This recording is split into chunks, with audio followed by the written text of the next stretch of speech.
አንድ ቀን ወደ ቤት ስትመለስ ለአመታት አብራ የኖረች ሚስት ብጠፋና ጠረጴዛው ላይ አንዲት ደብዳቤ ብቻ ብታገኝ ምን ታደርጋለህ? መስፍን ያገኘው ደብዳቤ ናፍቀኸኛል ወይም ሂጃለሁ የሚል ተራ ቃላት የያዘ አልነበረም። ያቺ ደብዳቤ ምንድናት? ኤደን የት ጠፋች? ደብዳቤውስ መስፍንን ክው አድርጎ ያስቀረው ምን የሚል አስደንጋጭ ነገር ቢኖረው ነው? መስፍን ደብዳቤው ላይ የሰፈረው ነገር ትዳሩን ያፈርሰው ይሆን ወይስ ሕይወቱን?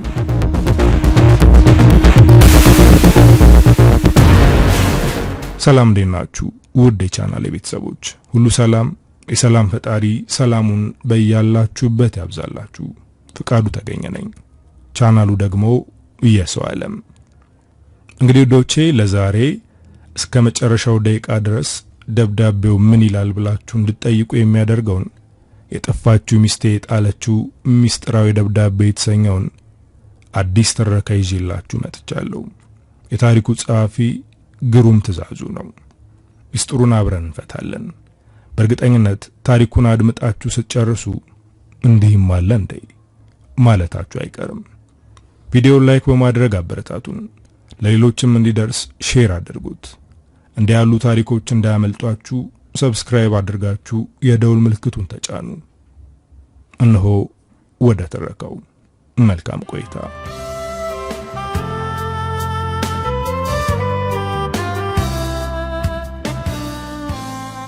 የጠፋችው ሚስቴ የጣለችው ሚስጥራዊ ደብዳቤ ከግሩም ትእዛዙ።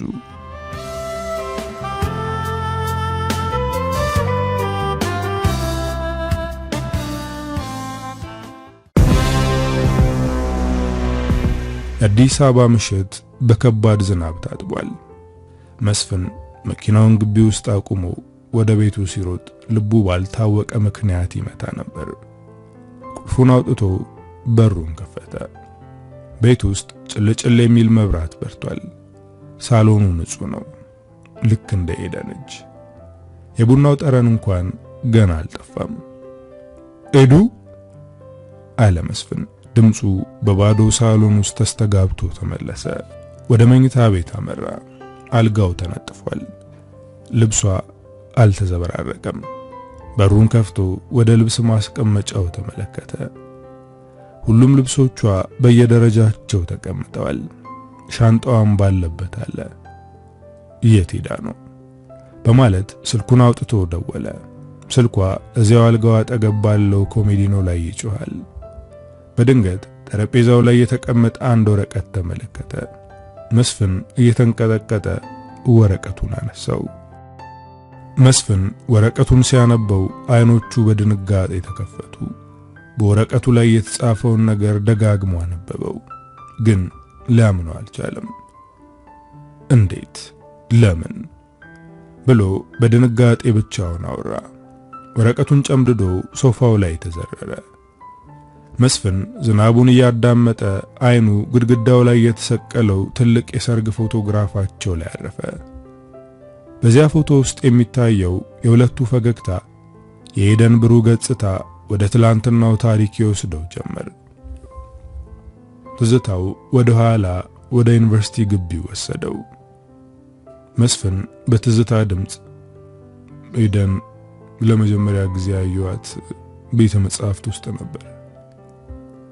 መጽሐፍ ውስጥ ተቀብራ በብዕሯ ግንባሯን እያከከች ስታነብ የነበረችው ያቺ ልጅ ከ5 ዓመት በኋላ ሚስቴ ትሆናለች ብዬ አስቤ አላውቅም ነበር። ያኔ መስፍን በኢኮኖሚክስ ትምህርቱ ተቸግሮ ሳለ ነበር ኤደን በብልሃቷ የረዳችው። እሷ ከሱ በላይ ጎበዝ፣ ከሱ በላይ ንቁ ነበረች። መስፍን ይህን ፕሮጀክት አንድ ላይ ከሰራ ነው ውጤቱ የተሻለ ይሆናል። እኔ መረጃውን ላደራጅ፣ አንተ ደግሞ አቀራረቡን አስተካክለው። ያኔ መስፍን የሚያፈቅራት በጥንካሬዋ ነበር። አዲስ አበባ ጎዳናዎች ላይ በእግር እየተጓዙ በትንሽ ብር ማኪያቶ እየጠጡ የወደፊት ህልማቸውን ሲያልሙ ከፍቅር በላይ ምንም የለም ብለው ያስቡ ነበር። ኤዱ አንድ ቀን ትልቅ ድርጅት ይኖረናል፣ አንቺ የኔ ንግስት ትሆኛለሽ። እኔ አንተ ንግስት መሆን ብቻ ሳይሆን ያንተ የትግል ጓደኛ መሆን ነው የምፈልገው መስፍን ትለው ነበር። መስፍን ከትዝታው ነቃ። የሰርግ ፎቶ ላይ ያለው ፈገግታ አሁን የሚያሾፍበት መሰለው። የትግል ጓደኛዬ ነሽ ብዬሻል ነበር? ምን አጎደልኩብሽ? እያለ ብቻውን ሲያወራ በድንገት የቤቱ ስልክ ጮኸ። ሰዓቱ ሌሊት 7 ሰዓት ሆኗል። መስፍን በከፍተኛ ፍጥነት ስልኩን አነሳው። ሄሎ ኤደን። ከሌላኛው ወገን የሚሰማው ድምጽ ግን የኤደን አልነበረም። አንድ የሚርገበገብና ሽቁጥቁጥ ያለ የሴት ድምጽ ነበር። መስፍን፣ እኔ ነኝ። ኤደንን እዚህ አታገኛትም፣ ግን የት እንዳለች ፍንጭ ልሰጥህ እችላለሁ። ብቻ ማንም እንዳያውቅ። መስፍን ደነገጠ። ድምጹን ያውቀዋል፣ ግን ከየት? መስፍን ስልኩን እንደያዘ ደርቆ ቀረ። ያ ድምጽ የሳባ ድምጽ ነበር። ግን ሳባ ኤደን የት እንዳለች እንዴት ልታውቅ ቻለች? ደግሞስ ለምን በሚስጥር? መስፍን አላመነታም። የዝናቡ ማዕት ሳይበግረው ቁልፉን ይዞ ወጣ። መኪናውን እያስነሳ ሳለ አይኑ ዳሽቦርዱ ላይ በተቀመጠችው ትንሽዬ አሻንጉሊት ላይ አረፈ። ይህች አሻንጉሊት የዛሬ 3 ዓመት ድርጅታቸውን ለመጀመሪያ ጊዜ በከፈቱበት ቀን ኤደን የሰጠችው ነበር። ያኔ ኤደን እንዲህ አለችው፣ መስፍን፣ ይሄ ድርጅት የሁለታችን ልጅ ነው። እኔ ከጀርባ ሆኜ አቅጣጫውን ላሳየህ፣ አንተ ደግሞ ፊቱ ነህ ምራው።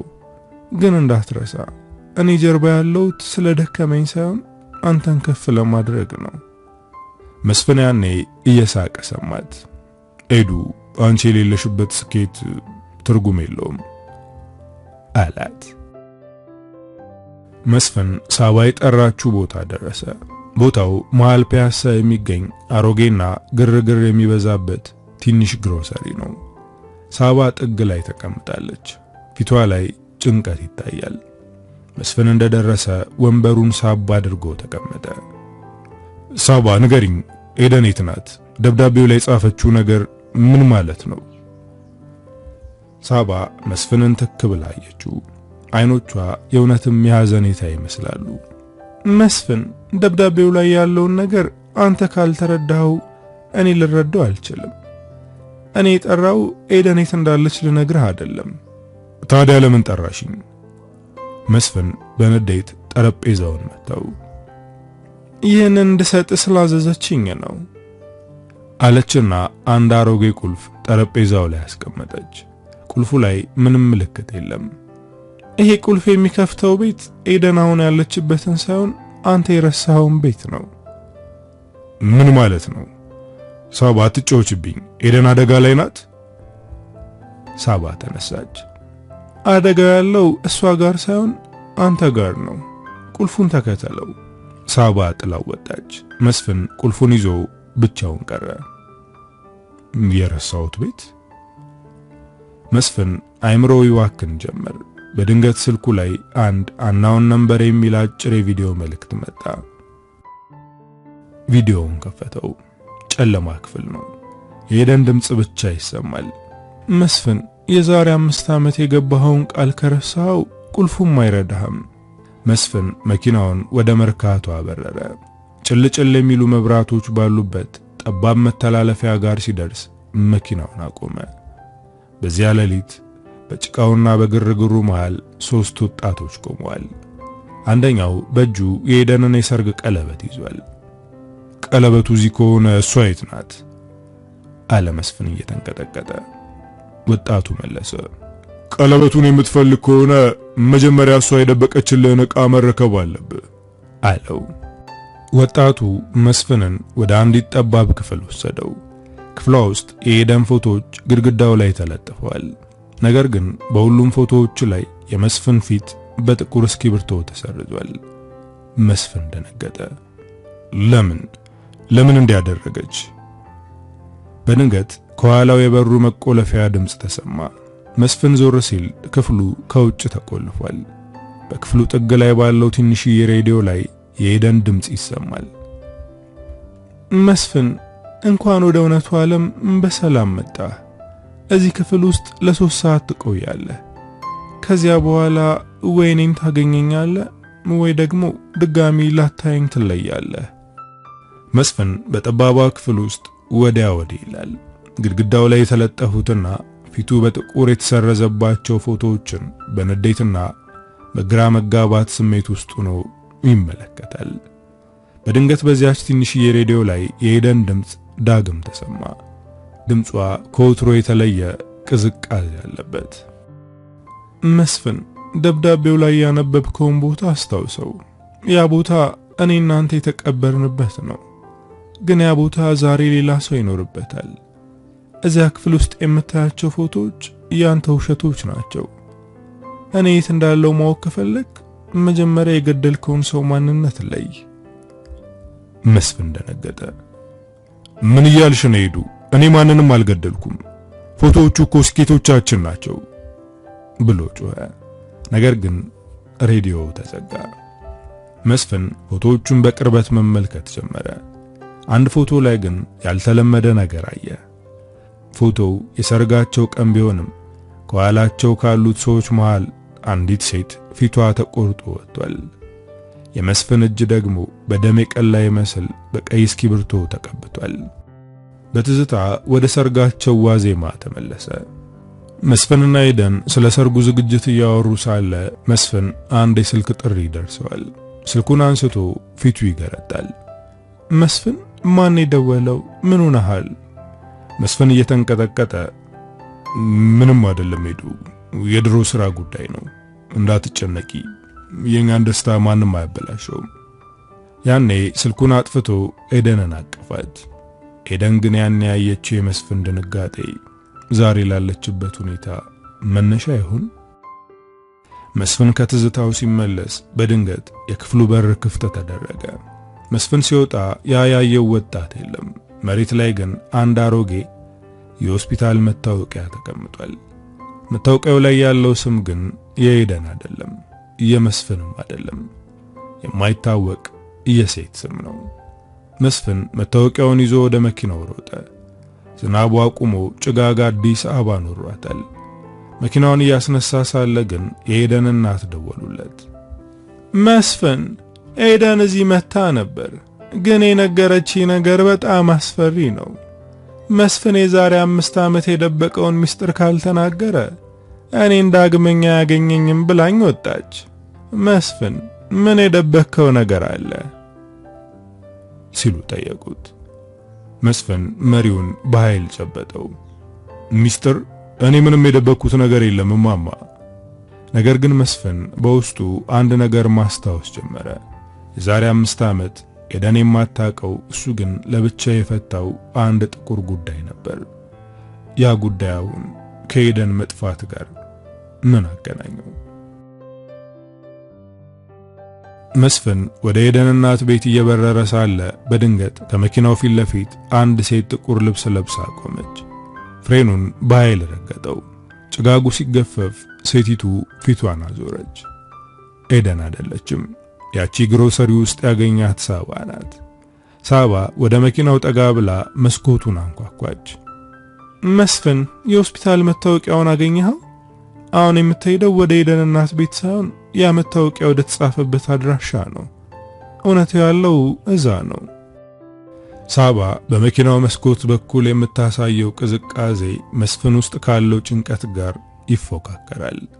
ያንን አሮጌ የሆስፒታል መታወቂያ በእጁ እንደያዘ ወደ ሳባ ተመለከተ። ሳባ፣ ይሄ መታወቂያ ኤደን አይደለም፣ ራሄል ይላል። ይቺ ሴት ማን ናት? ከኤደን ጋር ምን ያገናኛታል? ሳባ በመሪር ፈገግታ መለሰችለት። ራሄል ማለት አንተ ለኤደን ስትል የገደልካት ሴት ናት። አድራሻው እዛው መታወቂያው ጀርባ አለ። ሂድና ፍርዱን ከሷ ተቀበል። ሳባ ይህንን ተናግራ በጭጋጉ ውስጥ ተሰወረች።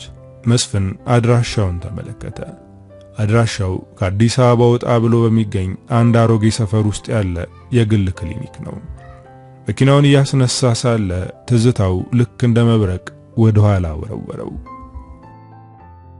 የዛሬ 5 ዓመት ከ5 ዓመት በፊት መስፍንና ኤደን ሊጋቡ ጥቂት ቀናት ሲቀራቸው መስፍን የኤደንን የሰርግ ልብስ ሊያመጣ ሲሄድ መንገድ ላይ አንድ አስደንጋጭ አደጋ ተከሰተ። መስፍን አደጋውን አላደረሰውም። ነገር ግን አደጋው የደረሰባት ራሔል የተባለች ወጣት የኤደን ብቸኛ የልጅነት ጓደኛና በሰርጋቸው ላይ ሚዜ እንድትሆን የታጨች ልጅ ነበረች።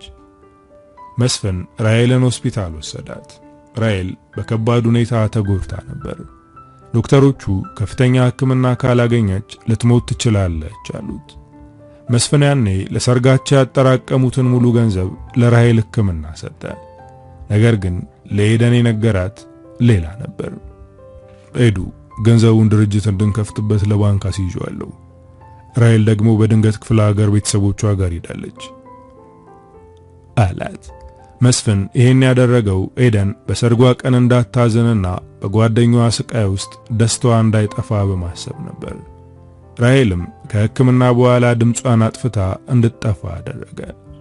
ለኤደን ሲል ራሔልን ከኤደን ሕይወት ውስጥ ገደላት። መስፍን ክሊኒኩ ደረሰ።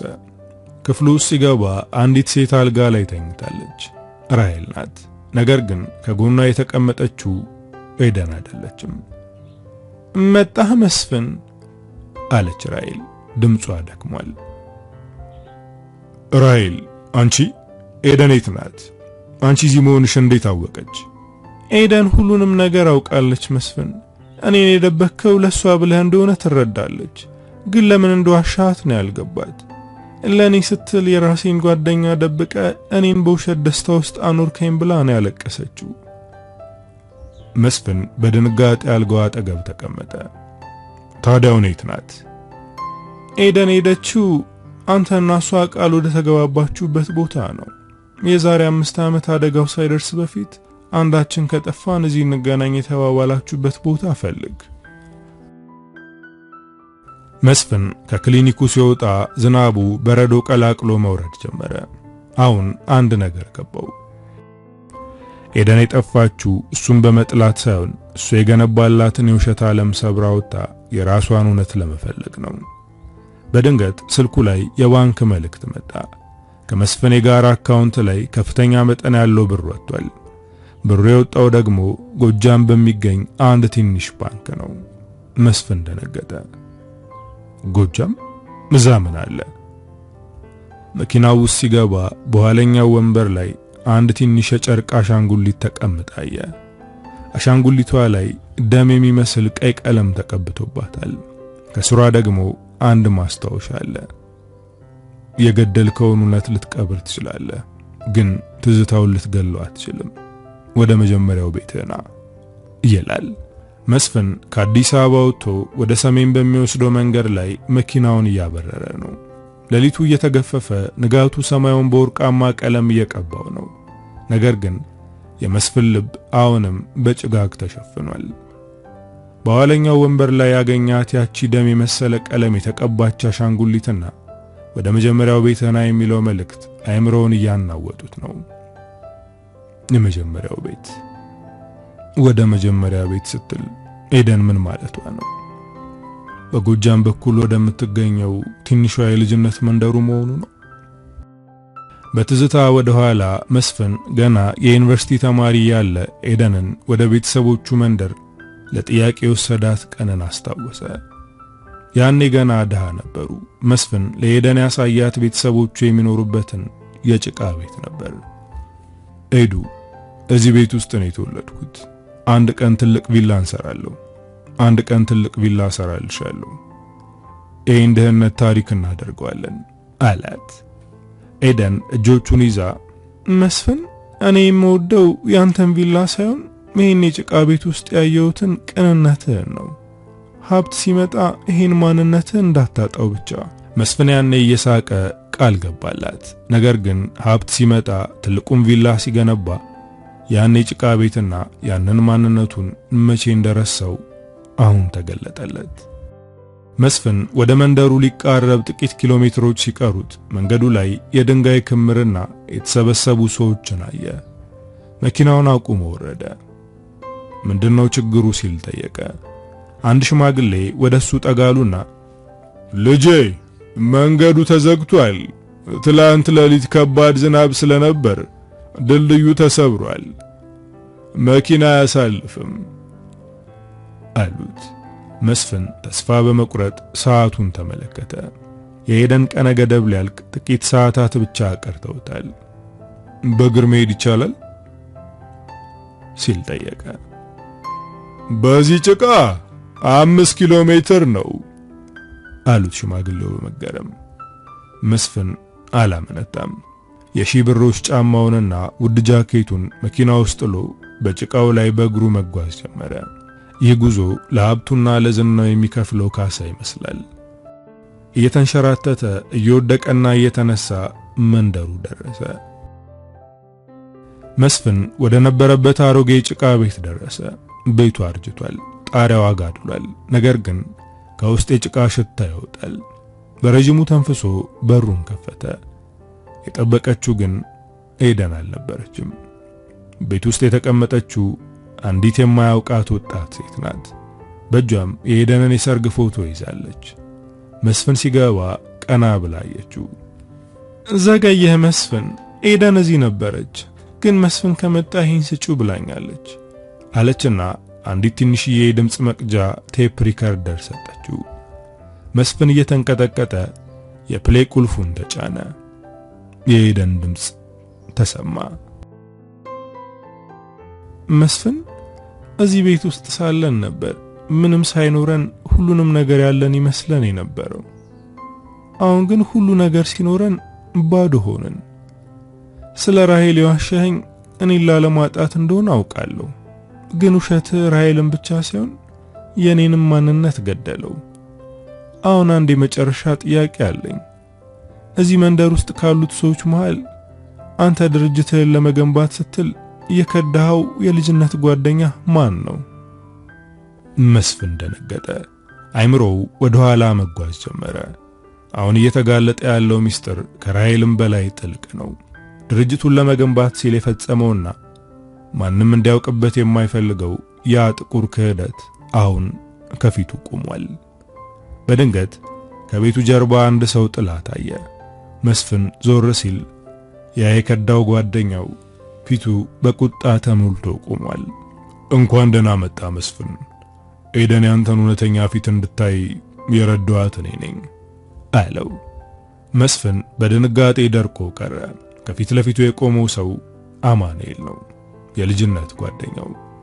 በችግር ጊዜ አብሮት የነበረውና የዛሬ 8 ዓመት አንድ ላይ እናድጋለን ብለው ቃል የተገባቡት ሰው። አማኑኤል አንተ? መስፍን ድምፁ ተንቀጠቀጠ። አዎ መስፍን፣ የሞተ የመሰለ ትላንት ነኝ አለ አማኑኤል ወደፊት እየቀረበ።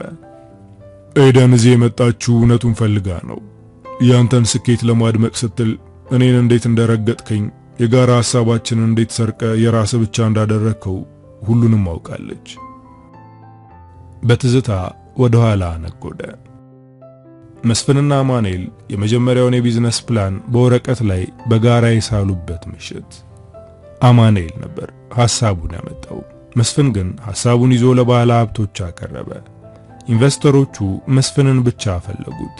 መስፍን ለአማኑኤል እውነቱን ከመናገር ይልቅ ሐሳባችን ውድቅ ተደረገ ብሎ ዋሸው።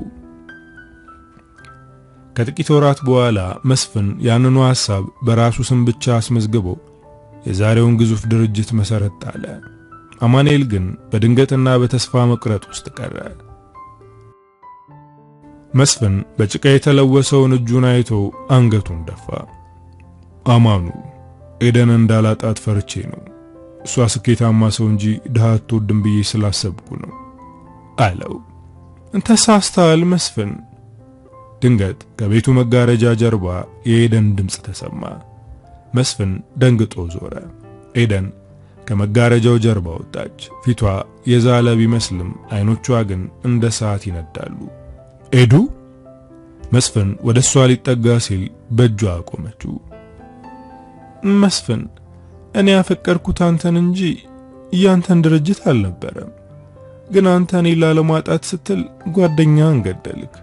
የራሔልን ታሪክ ቀበርክ። በመጨረሻም እኔን የመስፍን ሚስት በሚል ስም ውስጥ አቀረብከኝ። እኔ የለውበትም ያልኩ ለዚህ ነው። አንተ በገነባው የውሸት ማማ ላይ እኔ መተንፈስ አልቻልኩም። መስፍን እንባው በጉንጩ ላይ ይወርድ ጀመር። ይቅርታ ሄዱ፣ ሁሉንም ማስተካከላለሁ። እንዴት አለች ሄደን በለሆሳስ። ለአማኑኤል የጠፉትን ዓመታት ትመልስለታለህ ወይስ እኔ ያጣሁትን ማንነቴን? መስፍን አሁን እዚህ ቤት ውስጥ የቀረነው ሶስታችን ነን። እውነቱ ወጥቷል፣ ግን አንድ የመጨረሻ ፈተና ቀርቷል አለችው። ኤደን ከኪሷ አንዲት ትንሽ ወረቀት አወጣች። ይህ ወረቀት የድርጅቱን 50% ድርሻ ለአማኑኤል የምታስተላልፍበት ውል ነው። ይህን ከፈረምክ ያንተን ስግብግብነት በይፋ አምነሃል ማለት ነው። ካልፈረምክ ግን ድርጅቱን ይዘህ ወደ አዲስ አበባ መመለስ ትችላለህ። እኔ ግን እዚህ እቀራለሁ። አማኑኤል በዝምታ ይመለከታል። ኤደን ውሳኔውን ትጠብቃለች። መስፍን በገነባው ሀብትና በሚወዳት ሚስቱ መካከል ቆሟል። መስፍን እስክሪብቶውን አነሳ። እጁ ይንቀጠቀጣል። ድርጅቱ ማለት ሕይወቱ ደሙና ላቡ ነው። እሱን ለአማኑኤል መስጠት ማለት ከዜሮ መጀመር ማለት ነው። መስፍን ሊፈርም ሲል በድንገት ከውጭ የመኪና ድምፅ ተሰማ። አማኑኤል ደንግጦ መስኮቱን ተመለከተ። መስፍን የጠራው ሰው አለ አለች ኤደን በድንጋጤ። መስፍን ግራ ተጋባ። እኔ ያልጠራውም ሄዱ መኝኝ። በሩ ተበረገደ። የገቡት ፖሊሶች አልነበሩም። አንድ ያልታወቀ ሰው ሽጉጥ ይዞ ኤደንን ወደ ኋላ ሳባት። ማንም እንዳይጠጋ መስፍን፣ የኔን ድርሻ ሳትሰጠኝ የትም አትሄድም። ይህ አዲሱ ባላጋራ ማን ነው? ተክሉ አለ መስፍን በድንጋጤ። ድምፁ ተንቀጠቀጠ። ተክሉ የመስፍን የቅርብ የንግድ አጋርና የድርጅቱ የሕግ አማካሪ ነበር። ሁልጊዜ ከጀርባው ሆኖ ስራዎችን የሚያቀላጥፈው የመስፍንን ሚስጥሮች ሁሉ የሚያውቀው ሰው ነው። አዎ መስፍን፣ ተክሉ ነኝ አለ ተክሉ ኤደንን በግራ እጁ አንቆ ሽጉጡን ግንባሯ ላይ እየደገነ። አንተ እዚህ መጥተህ የፍቅር ድራማ ስትሰራ፣ እኔ ግን ድርጅቱ ውስጥ የነበረኝን ጥቅም ልታሳጣኝ እንደሆነ አውቃለሁ። ያንን ሁሉ አማኑኤል ከፈረምክ ድርጅቱ ይፈርሳል፣ የኔም ጥቅም አብሮ ይጠፋል። መስፍን በድንጋጤ እጆቹን ወደ ላይ አነሳ። ተክሉ ተረጋጋ፣ ይሄ በእኔና በአንተ መካከል ያለ ጉዳይ ነው። ኤደንን ልቀቃት። ኤደን እኮ ነች ሁሉንም የደረሰችበት። ተክሉ በንዴት ጮኸ። ራሔልን እንድታገኛት ያደረግኳት እኔ ነኝ። እንዲህ ተንከራተ እውነቱን እንድታውቅ የረዳዋት እኔ ነኝ። ዓላማዬ ግን እንድትታረቁ ሳይሆን እንድትጣሉና ድርጅቱን ለኔ እንድትለቁልኝ ነበር። አሁን ግን ነገሮች ተበላሽተዋል። ተክሉ መስፍን ለኤደን የሚደብቃቸው ሚስጥሮች ሁሉ ሰብስቦ ለኤደን በስውር ሲያደርስ የነበረው መስፍን ላይ ጥቁር ነጥብ ጥሎ ከስልጣን ለማውረድ እንደነበር አሁን ተገለጠ። አማኑኤል በድንጋጤ ቆሟል። የመስፍን እናት እያለቀሱ ይማጸናሉ። ኤደን ግን ምንም እንኳን ሽጉጥ ግንባሯ ላይ ቢደገንም አይኖቿ መስፍን ላይ ተተክለዋል። መስፍን አለች ኤደን በዝግታ፣ አሁንም ምርጫ አንተ ነው። ለኔ ብለህ ትፈርማለህ ወይስ ለድርጅቱ ብለህ ትተወዋለህ? ተክሉ የሚፈልገው ድርጅቱን ነው። ድርጅቱን ከሰጠው እኔን ይለቀኛል አለችው። ተክሉ ሳቀ። ልክ ነሽ ኤደን። መስፍን አሁኑኑ ድርጅቱን ሙሉ በሙሉ ለኔ እንደሰጠ የሚገልጽ ወረቀት ላይ ፈርም። ካልሆነ ግን የኤደን ማንነት እዚህ ጭቃ ቤት ውስጥ ያበቃል። መስፍን ለአፍታ ቆመ። በግራ በኩል የአማኑኤልን መብት የሚመልሰው ውል አለ። በቀኝ በኩል ደግሞ ድርጅቱን ለተክሉ የሚሰጥበትና የኤደንን ሕይወት የሚያተርፍበት ወረቀት አለ። መስፍን ለ8 ዓመት የለፋበት፣ የደከመበት፣ የሰረቀበትና የዋሸበት ያ ትልቅ ግዛት አሁን ምንም እንደማይጠቅም ተረዳ። ተክሉ አለ መስፍን እስክሪብቶውን አነሳ። ድርጅቱ ያንተ ይሁን፣ ኤደንን ግን ልቀቃት። መስፍን ወረቀቱ ላይ በቆራጥነት ፈረመ። ድርጅቱን ንብረቱንና ዝናውን በሙሉ አሳልፎ ሰጠ። ለ8 ዓመት የገነባው ማማ በአንድ ፊርማ ፈረሰ። ተክሉ ወረቀቱን ሊቀበል ሲጠጋ መስፍን ሳይጠብቅ ተክሉ ላይ ተወረወረ። ሽጉጡ ወደ ጣሪያው ተተኮሰ። የቤቱ ጣሪያ አቧራ በነነ። አማኑኤልና መስፍን ተረባርበው ተክሉን መሬት ላይ ዘረሩት። በዚህ ጊዜ የፖሊስ ሳይረን መንገዱን ቀወጠው። ፖሊሶች ወደ ክፍሉ ዘልቀው ገቡ። መስፍን በጉልበቱ ተንበርክኮ ኤደንን አቀፋት። ሁለቱም በጭቃው ላይ ተዘረረዋል። ኤዱ ይቅር በይኝ፣ ሁሉንም አጣሁት። አሁን እኔ ማለት ያኔ በዩኒቨርሲቲ ያገኘሽው ምንም የሌለው መስፍን ነኝ አለ መስፍን እያለቀሰ። ኤደን የመስፍንን ፊት በእጆቿ ያዘች። አይ መስፍን፣ አሁን ነው ሁሉንም ነገር ያገኘኸው። አሁን ነው እውነተኛው መስፍን የሆንከው።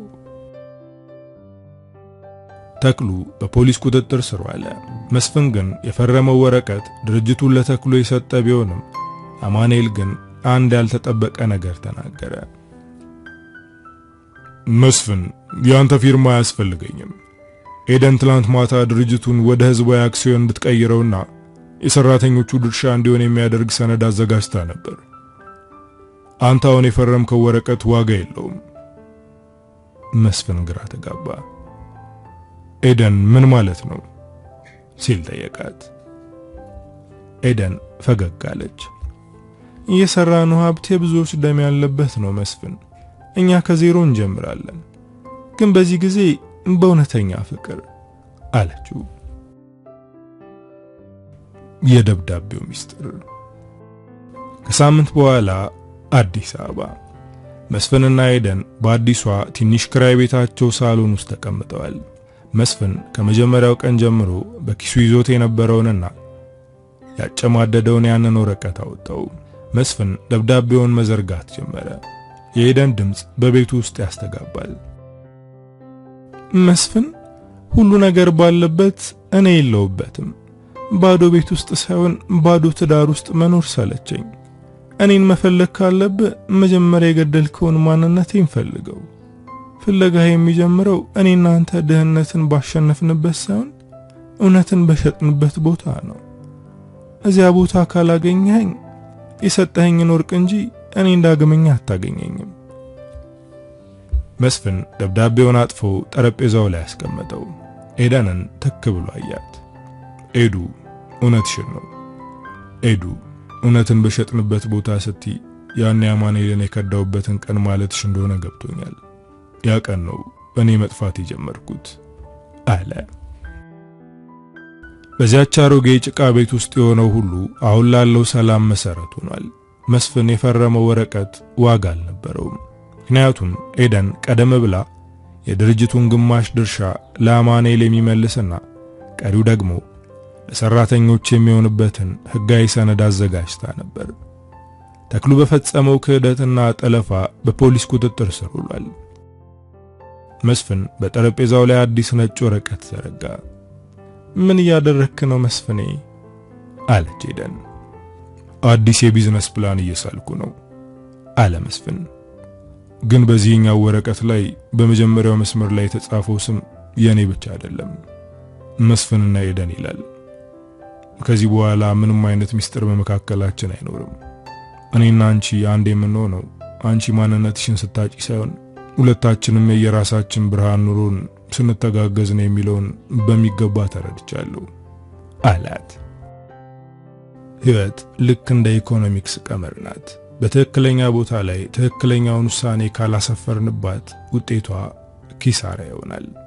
ኤደንና መስፍን በዩኒቨርሲቲ ቆይታቸው ስለ ገበያ መዋዠቅ፣ ስለ ትርፍና ስለ ኪሳራ ብዙ ተምረዋል።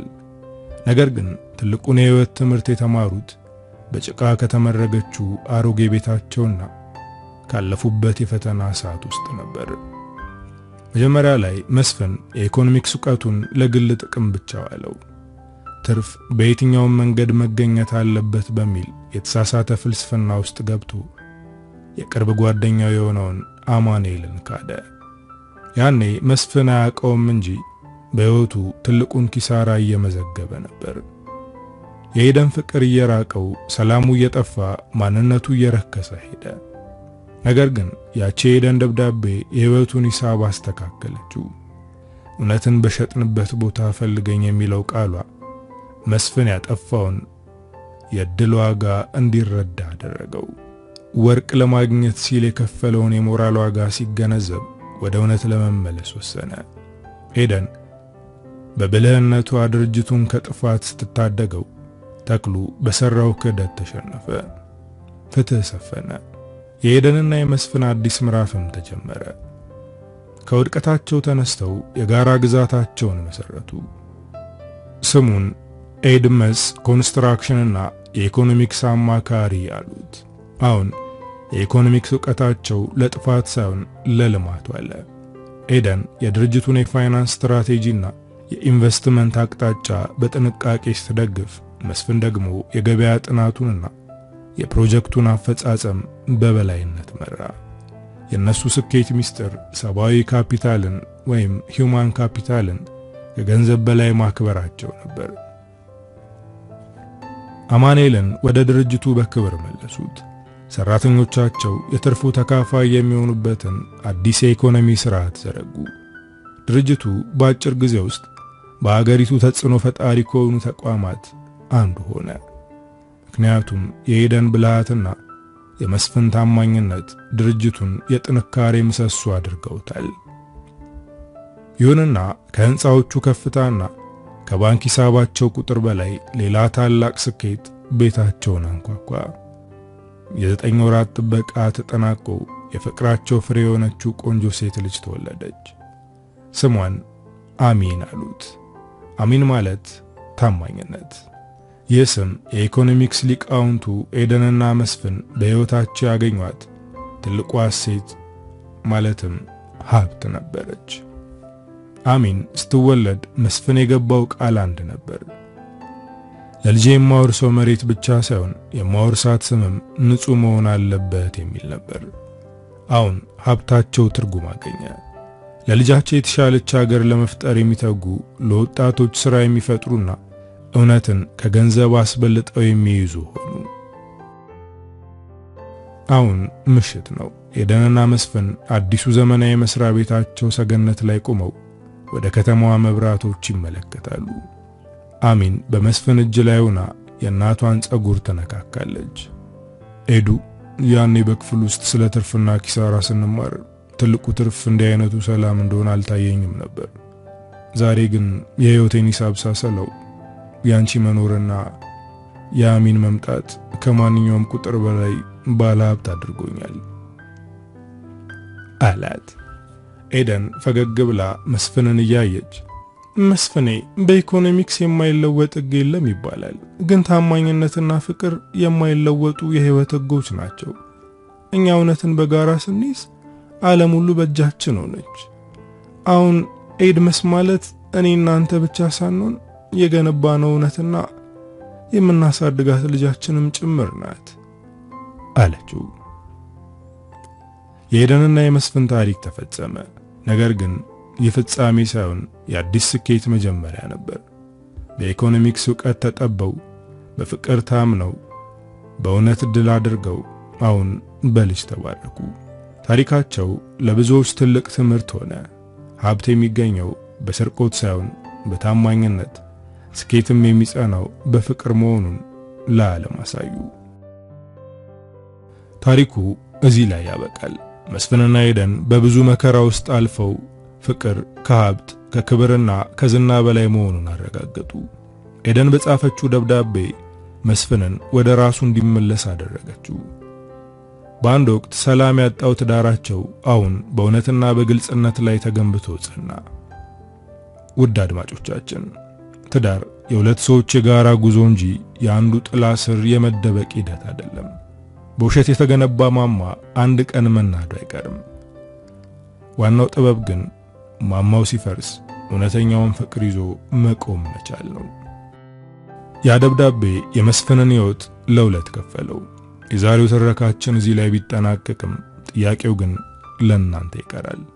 እውነት መስፍን የፈጸመው ስህተት ይቅርታ ያሰጠዋል? እናንተስ በደብዳቤ ውስጥ የተፈጸመውን ያክል አስደንጋጭ ሚስጥር ቢገጥማችሁ ምን ታደርጉ ነበር? ሐሳባችሁን ኮሜንት ላይ አስፍሩልኝ። ይህ ትረካ ለእናንተ ምን ትምህርት ሰጣችሁ? የታሪኩን መጨረሻ እንዴት አያችሁት? የሰጣችሁን ስሜት ማጋራታችሁ እንዳትረሱ። ቪዲዮውን ከወደዳችሁት ላይክ በማድረግ አበረታቱን። ለሌሎችም እንዲደርስ ሼር አድርጉት። እንዲህ ያሉ በሚስጥር የተሞሉ ታሪኮች እንዳያመልጧችሁ ሰብስክራይብ አድርጋችሁ የደውል ምልክቱን ተጫኑ። በሚቀጥለው ፕሮግራማችን ሌላ የሚገርም ታሪክ ይዘን እንመጣለን። በቀጣይ በሌላ ታሪክ እስክንገናኝ እውነቱን የምትኖሩበት ሳምንት ይሁንላችሁ። ቸር ያቆየን።